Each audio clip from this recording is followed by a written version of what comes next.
कैसे हैं दोस्तों। एक बार फिर से आपका मैं आशीष पांडे स्वागत करता हूं आपकी अपनी क्लास ट्रिक टॉक क्लासेस पे। जैसा कि मेरे चैनल पे एग्ज़ाम की तैयारी कराई जा रही है, शिक्षक भर्ती की और अन्य भर्तियों की जो कंपटीशन एग्ज़ाम है, UP triple SSC R O के लिए जो ज्योग्राफी या संविधान पॉलिटी, इन सब की तैयारी कराई जा रही है। तो जो बाल विकास का जो सीरीज चल रही थी उसमें 4 क्लास हो चुके थे। आज आपकी ये 5वीं क्लास है एनवायरनमेंट की। लास्ट क्लास जो थी वो हेरिडिटी की थी, आनुवंशिकता की थी। तो बाल विकास के जो नोट्स हैं वो मेरे खुद के द्वारा लिखे हुए हैं और काफ़ी बुक से, चैनलों से और हर जगह से रिसर्च करके मैंने ऐसा बनाया है। वो एक तरह का निचोड़ है कि जो आप एग्ज़ाम में जाएंगे और सिर्फ वहीं से क्वेश्चन पाएंगे और उसको आसानी से हल करके नंबर ले सकते हैं। ठीक है, क्योंकि एग्ज़ाम में समय बहुत मायने रखता है। जितनी जल्दी आपको अच्छे से उसको आंसर पता होंगे उतनी जल्दी आप उसको टिक करके आगे बढ़ेंगे। ठीक है, time management should be good there. Okay, आगे आइए बढ़ते हैं। बाल विकास की जो क्लास है आज की, पर्यावरण, एक कोट के साथ कि जिसने साथ दिया उसका साथ दो, परंतु जिसने त्याग दिया उसे तुम भी त्याग दो। ये सब उन लोगों के लिए जो परीक्षा की तैयारी या एग्ज़ाम प्रिपरेशन छोड़ करके इधर उधर मन लगाए बैठे हैं। तो भाइयों या बहनों जो भी हैं, आप अपने एग्ज़ाम पे फोकस करिए। ठीक है, जो गया भूल जाइए, जो आने वाला है उस पर फोकस करिए, है ना। एग्ज़ाम की तैयारी करिए और अपने माँ बाप के खुद के सपनों को पूरा करिए। चलिए आगे बढ़ते हैं। पर्यावरण की बात हो रही थी ना, तो पर्यावरण की बात हो रही थी। पिछली क्लास में मैंने हेरिडिटी, आनुवंशिकता बताया था कि किस प्रकार से जो बच्चे होते हैं उनमें उनके पेरेंट्स के जो गुण होते हैं वो बाई जीन के थ्रू यानी कि जो पितरैक होते हैं उसके थ्रू डायरेक्टली उनके बॉडी में आते हैं। किसके, जो उनके पेरेंट्स और उनके जो ग्रैंडफादर, ग्रैंडमदर, दादा दादी जो भी होते हैं, उनकी पीढ़ियों के गुण बच्चों में कैसे आते हैं। अब बात करते हैं कि बच्चा जो है वो एनवायरनमेंट से क्या क्या सीखता है, कैसे सीखता है। ठीक है, तो एक मनोवैज्ञानिक थे, एनास्टेसी मनोवैज्ञानिक थे। उन्होंने कहा था कि पर्यावरण हर वह चीज़ है जो व्यक्ति के जीन्स के अलावा उसे प्रभावित करता है। तो जैसा कि मैंने अभी बताया आपको कि आनुवंशिकता या हेरिडिटी में जो भी कुछ होता है, एक पेरेंट्स से जो बच्चों में जाता है, जो भी गुण जाता है, जो भी क्वालिटीज़ जाती हैं, वो टोटली डिपेंड करती हैं किस पे, जीन्स पे डिपेंड करती हैं। और वो सारी क्वालिटी जो जीन्स से ना मिले और बाकी जगह से मिले, वही है आपका पर्यावरण, इन्वायरमेंट। ठीक, एक रॉस महोदय हैं, उन्होंने एनवायरनमेंट को बाहरी शक्ति कहा है। इन्होंने कथन कहा है लेकिन इसको बाहरी शक्ति कहा है, यानी कि आउटर पावर कहा है, बाहरी शक्ति कहा है। इसको आप समझ लीजिए कि रॉस ने जो है बाहरी शक्ति कहा है पर्यावरण को। वुडवर्थ ने क्या कहा है, वुडवर्थ ने ये कहा कि आनुवंशिकता में भिन्न व्यक्ति समान नहीं होते, किंतु समान पर्यावरण उन्हें समान बना देता है। ठीक, जैसे कि एग्जाम्पल देख लीजिए आप, एक नवाजुद्दीन सिद्दीकी हैं। ठीक है, बाप का, भाई का, चाचा का, दादा का, सबका बदला लेगा तेरा फैजल वाले। ठीक है, एक वो हैं। और एक कौन है, अभिषेक बच्चन है। अब अभिषेक बच्चन के अंदर जो हेरिडिटी है, जो क्या कहते हैं, उनके अंदर एक्टिंग स्किल्स जो आए हैं, लोग कंपेयर भी करते हैं कि हाँ अपने फादर की तरह एक्टिंग करते हैं। तो वो कहाँ से आए हैं, वो जीन्स के थ्रू उनके फादर मिस्टर अमिताभ बच्चन के थ्रू उनके अंदर आए। ठीक है, और जो नवाज भाई हैं अपने, वो कहाँ, मुजफ्फरपुर ज़िले के रहने वाले, छोटे से गांव में रहने वाले। घर में कोई इतना ज़्यादा उनके वो नहीं था, बहुत गरीबी थी, पढ़े लिखे नहीं थे, कोई एक्टिंग का दूर दूर तक नाता भी नहीं था। उनके अंदर कोई भी ऐसा हेरिडिटी या आनुवंशिकता के थ्रू, उनके माँ बाप से कोई भी ऐसा जीन्स के थ्रू उनके अंदर कोई भी ऐसा एक्टिंग का कीड़ा नहीं आया। लेकिन क्या हुआ, वो धीरे धीरे उनके अंदर एक्टिंग स्किल्स आती रही। कहाँ से सीखते रहे, वो एनवायरनमेंट से सीखते रहे। ठीक है, मतलब हेरिडिटी में दोनों लोग डिफरेंट थे। उन्होंने उनके फादर से, बच्चन जी के फादर से कुछ और मिला और इनके फादर से इनको कुछ और मिला। लेकिन जब माहौल सब मिल गया, माहौल यानी कि एक्टिंग का एनवायरनमेंट मिल गया, तो नवाज भाई भी धीरे धीरे एक्टिंग में माहिर हो गए और अभिषेक बच्चन भी धीरे धीरे एक्टिंग में माहिर हो गए। यानी कि हेरिडिटी में दोनों लोग डिफरेंट थे, लेकिन बात जब एनवायरनमेंट की बात करें तो दोनों लोग एक तरह से सेम हो गए। बल्कि नवाज भाई तो बहुत आगे निकल गए। ठीक है, बहुत अच्छे एक्टर हैं। तो और बाहरी शक्ति किसने कहा है, बाहरी शक्ति कहा है रॉस महोदय ने। और बाह्य तत्व यानी कि एक्सटर्नल एलिमेंट किसने कहा है, वुडवर्थ ने कहा है। चलिए आगे बढ़ते हैं। डार्विन की थ्योरी क्या कहती है, डार्विन की थ्योरी सबने पढ़ रखी होगी। ठीक है, डार्विन की थ्योरी क्या कहती है, तो डार्विन की थ्योरी जो है वो ये कहती है कि 1859 में इन्होंने एक बुक लिखी जिसका नाम था the origin of the species. Most important book है, इसको आप लोग याद करिएगा, कई बार पूछा गया, मोस्ट इंपॉर्टेंट बुक है, मोस्ट इंपॉर्टेंट बुक है, कई बार पूछा गया है। द ओरिजिन ऑफ स्पीसीज किसने लिखा है? ठीक, इनके अनुसार क्या होता है कि जो भी प्रत्येक जीव है, मतलब जितने भी क्या कहते हैं ह्यूमन बीइंग हैं, या जितने भी ह्यूमन बीइंग ना, या जितने भी जिनके अंदर जो सांस लेते हैं, है ना, जिनके अंदर थोड़ी बहुत भी जान है, जिंदा हैं जो, तो प्रत्येक जीव जो पर्यावरण में है वो भी अब खाने के लिए, अपने अपने रहने के लिए, सर्वाइव के लिए, अपने सर्वाइव के लिए जो है एक दूसरे जीव से या दूसरे प्राणी से वो जो है एक तरह से उनका कॉन्फ्लिक्ट बना रहता है, आगे बढ़ने की होड़ लगी रहती है कि मैं आगे बढ़ूंगा, तुम आगे बढ़ोगे। जैसे अब एक प्लेट में खाना रखा है और सिर्फ एक आदमी का खाना है, तो दो आदमी हैं तो दोनों आदमी खाएंगे। अगर आपसी सहमति है, म्यूचुअल अंडरस्टैंडिंग है तो आराम से खा लेंगे, लेकिन अगर नहीं है तो कोई एक ही आदमी उसे से खा पाएगा जो दूसरे को गिरा के पटक देगा। तो यही चीज़ यहाँ पर भी, यही डार्विन थ्योरी कहते हैं कि जो प्रत्येक जीव है ना, एवरी ह्यूमन बीइंग को जो है संघर्ष करना पड़ा, ठीक है, सर्वाइवल के लिए उनको एक बहुत बड़ी लड़ाई लड़नी पड़ी, और फिर उसके बाद जो उसमें जीत गया, जो बच गया, वही बेस्ट है, वही सुपर है, वही टैलेंटेड है, और वही आगे सर्वाइव करके जिंदा रह गया। यही इन्होंने कहा, इसी को अस्तित्व का संघर्ष या योग्यतम की विजय, ठीक है, अस्तित्व का संघर्ष या योग्यतम की विजय, यानी कि सुपीरियर पावर की जीत। आइए आगे बढ़ते हैं।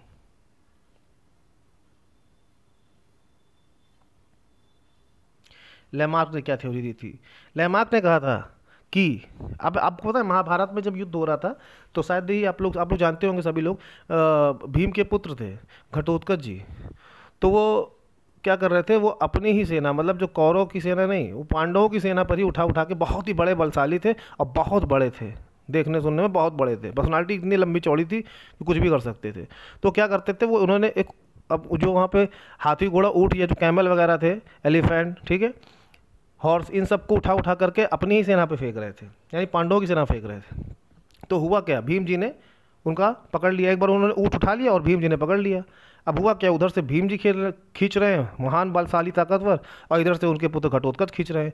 अब वो जो घोड़ा था उसको इतना खींच लिया कि वो जिराफ बन गया, उसको इतना खींच लिया कि वो जिराफ बन गया।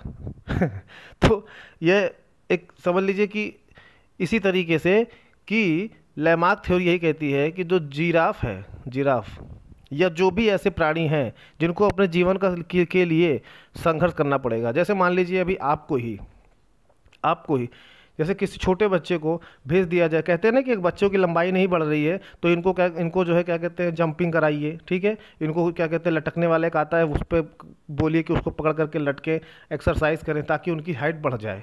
वैसे ही जब होता क्या था कि जब जंगल था उसमें पेड़ जो थे वो बड़े ऊंचे ऊंचे थे, तो जिराफ भी जो पहले थे बहुत छोटे रहे होंगे, वो उस पत्ती तक नहीं पहुंच पाते थे उसको खाने के लिए, तो उन्होंने बहुत लंबे समय तक उसके लिए संघर्ष किया, अपनी बहुत खींचा, अपने शरीर को बहुत खींचा, आखिरकार उनकी गर्दन जो है वो लंबी हो गई। ठीक है, यही लैमार्क की थ्योरी कहती है कि एनवायरनमेंट के हिसाब से अपने आप को एडजस्ट करने के चक्कर में कई बार होता क्या है, जिन बॉडी पार्ट्स का ज़्यादा यूज़ करते हैं वो तो डेवलप हो जाते हैं और बहुत ज़्यादा डेवलप हो जाते हैं, और जिन बॉडी पार्ट्स का यूज़ बहुत कम करते हैं, जिन अंगों का यूज़ बहुत कम करते हैं, वो धीरे धीरे गायब हो जाते हैं। यही है लैमार्क की थ्योरी। स्किल्स स्टडी क्या कहती है? स्किल्स स्टडी, स्किल यानी कि कौशल का अध्ययन। इसके अनुसार बुद्धिमत्ता को पर्यावरण द्वारा बदला जा सकता है, बुद्धिमत्ता को पर्यावरण द्वारा बदला जा सकता है। इसके एग्जाम्पल में देता हूँ, ठीक है। अभी अब देखिए, कोई बच्चा है वो बहुत डल है, उसका पढ़ने में मन नहीं लगता, बिल्कुल मन नहीं लगता, हाँ, क्योंकि जहाँ वो रह रहा है वहाँ माहौल ही नहीं मिल रहा उसको, उसके अगल बगल माहौल ऐसा, लोग कहते हैं ना कि संगत से बिगड़ रहे हैं बच्चे। तो बस ये उसी का एग्जाम्पल है कि अगर बच्चा है थोड़ा बहुत उसके अंदर ब्रेन है, लेकिन अगर उसको अच्छा माहौल दे दें, अभी उसको जैसे प्रिपरेशन के लिए उसको दिल्ली के मुखर्जी नगर भेज दिया जाए, या इलाहाबाद प्रयागराज भेज दिया जाए सिविल सर्विसेज की तैयारी के लिए, तो ना सिविल सर्विसेज की तैयारी करेगा, लेकिन अगर वहाँ उसको माहौल मिल गया है, एनवायरनमेंट मिल गया है और लोगों से मोटिवेट हो रहा है, अपने एस्पायरेंट से मोटिवेट हो रहा है जो उसके साथ में तैयारी कर रहे हैं उसके सीनियर, तो वो ना IAS निकाल पाया तो कुछ ना कुछ तो वो निकाल ही देगा। ठीक है, तो यही है कि बुद्धिमत्ता को पर्यावरण द्वारा बदला जा सकता है।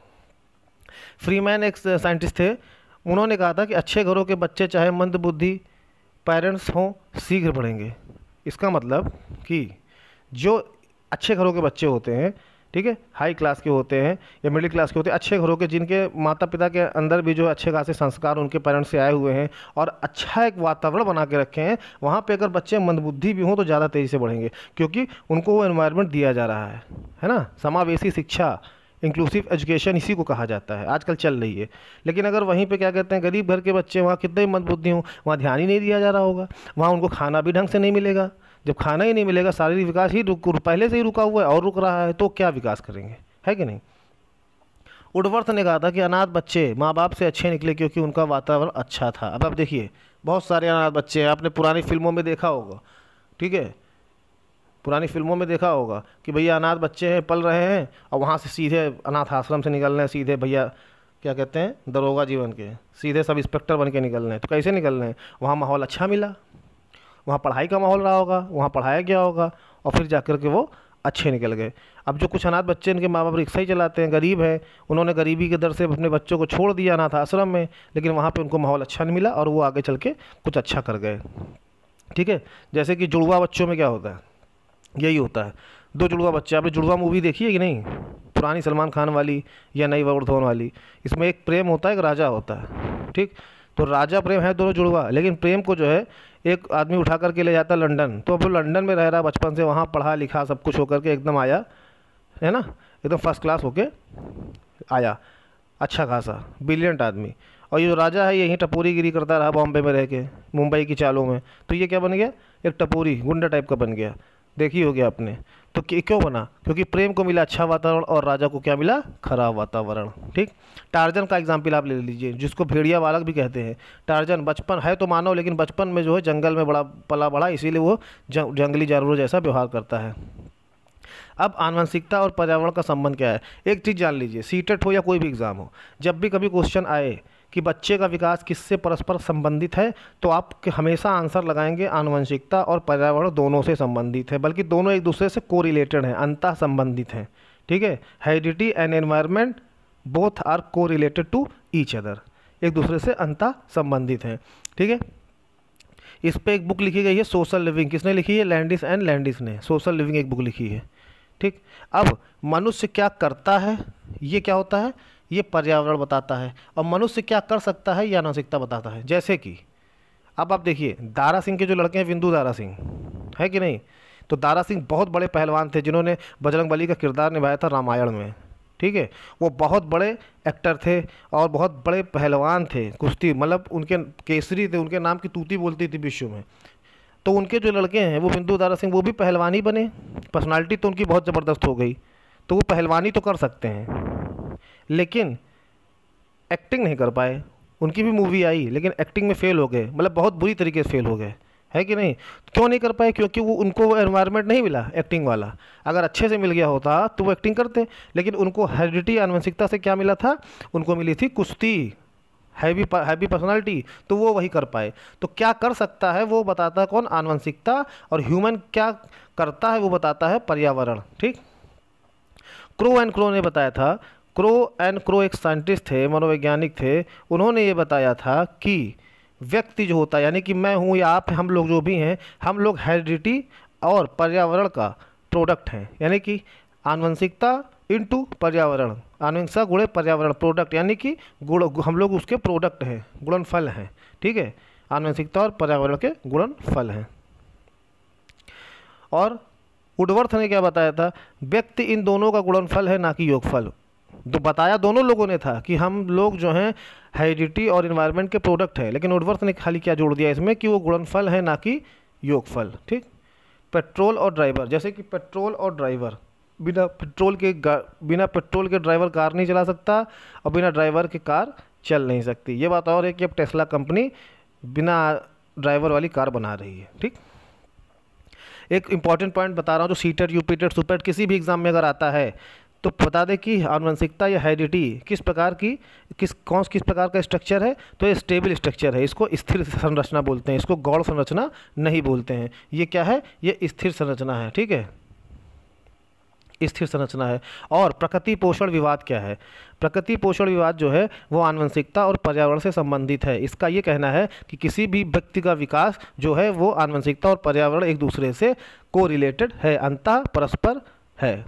तो ये मोस्ट इंपॉर्टेंट है, यही कभी एग्जाम में आए तो हमेशा दोनों पे टिक लगाएगा बच्चे के विकास के लिए, दोनों इंपॉर्टेंट है। ठीक है, तो आपकी ये 5वीं क्लास बाल विकास की खत्म हो रही है।